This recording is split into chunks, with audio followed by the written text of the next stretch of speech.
your environment, your community is so important to your potential.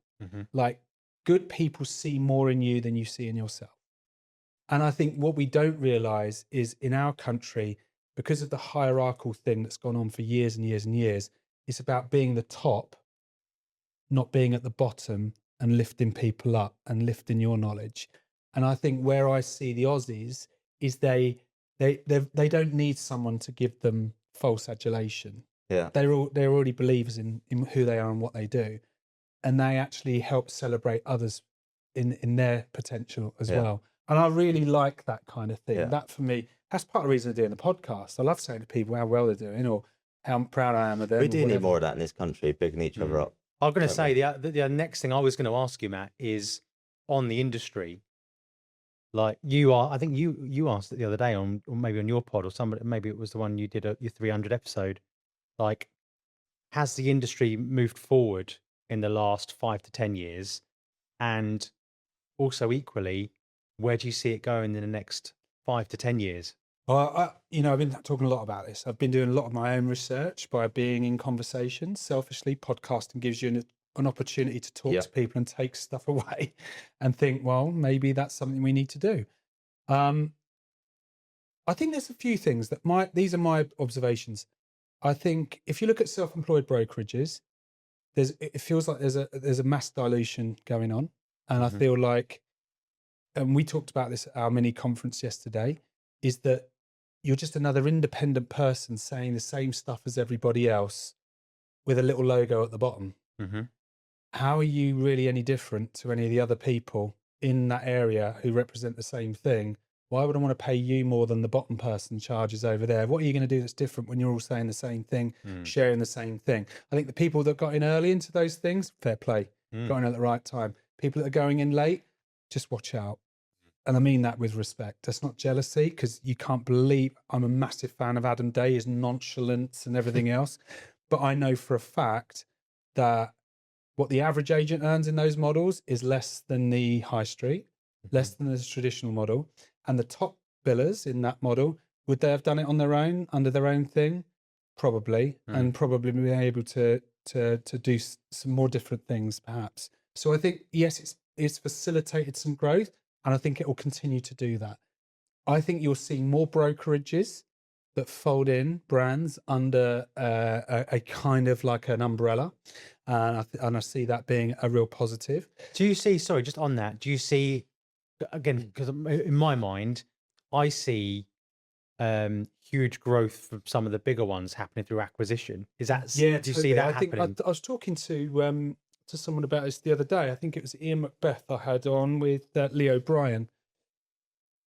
It's no secret that they're going after teams because Avocado have just done the same thing to Kayak, right?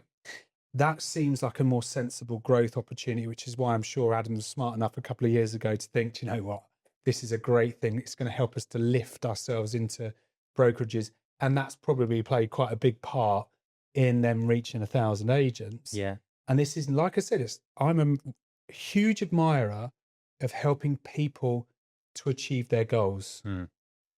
I'm not a huge admirer of selling dreams which aren't real.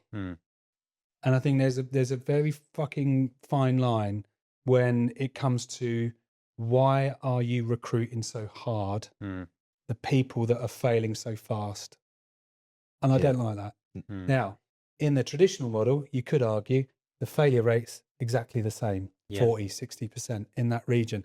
And that goes back down to the employed model, not doing enough to give agents a clear route forward, which is what we're going to be doing with our model. Without going into sounding like it's a pitch, you've got to find the right people and give them what they need to get them to their outcome. And I think for some people, going self-employed is the right thing. But my future, I think there'll be less estate agency brands, if you like, agreed. and more estate agency brokerages.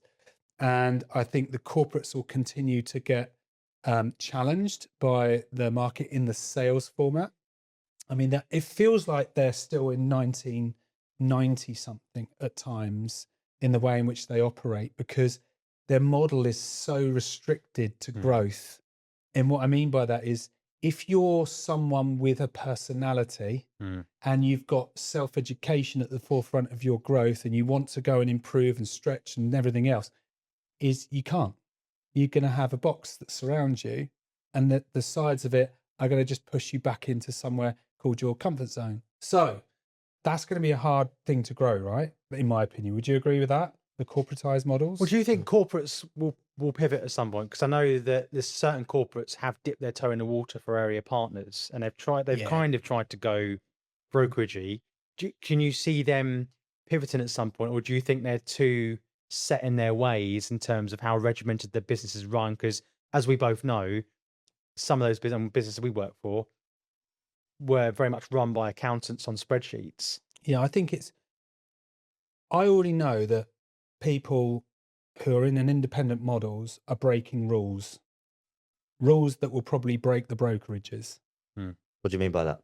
Doing stuff they shouldn't be doing. You can see it. I can smell it a mile away. I can see it. What I mean by that is, if I'm in a brand and I'm part of a network, if you want to call it, and you've got some guy taking big risks over there, that is going to infect me at some point. It's going to affect me because you're part of something. Bigger companies are always going to be in fear of that. Their brand reputation. We think about the World Cup last time with the penalties, without going too deep and naming names. Yeah. But you think about what happened on LinkedIn. Yeah. With that comment, and then that was huge storm, wasn't it, in the papers? But we can swear, can't we? Shitstorm. Right? Shitstorm, yeah, absolutely. But I think for companies like that, it's almost like the Titanic. Yeah. Right? It's going towards a big rock. Are they going to really be able to turn it around? I don't know, because I think there's going to be more disruption than the one that you've seen. What tends to happen when someone's done well, right? EXP, a prime example. Keller Williams messed it up. EXP have come in. They've smashed it. Yeah. Are you going to tell me there's not going to be an even better version of that for further down the line? Of course there fucking is. And I admire what EXP have done. But that's what happens if you're in a disrupting industry, which we could be easily disrupted, let's be honest, because it is historic. You've got to think of other ways of creating something that's going to give the right people for your organization the right opportunity.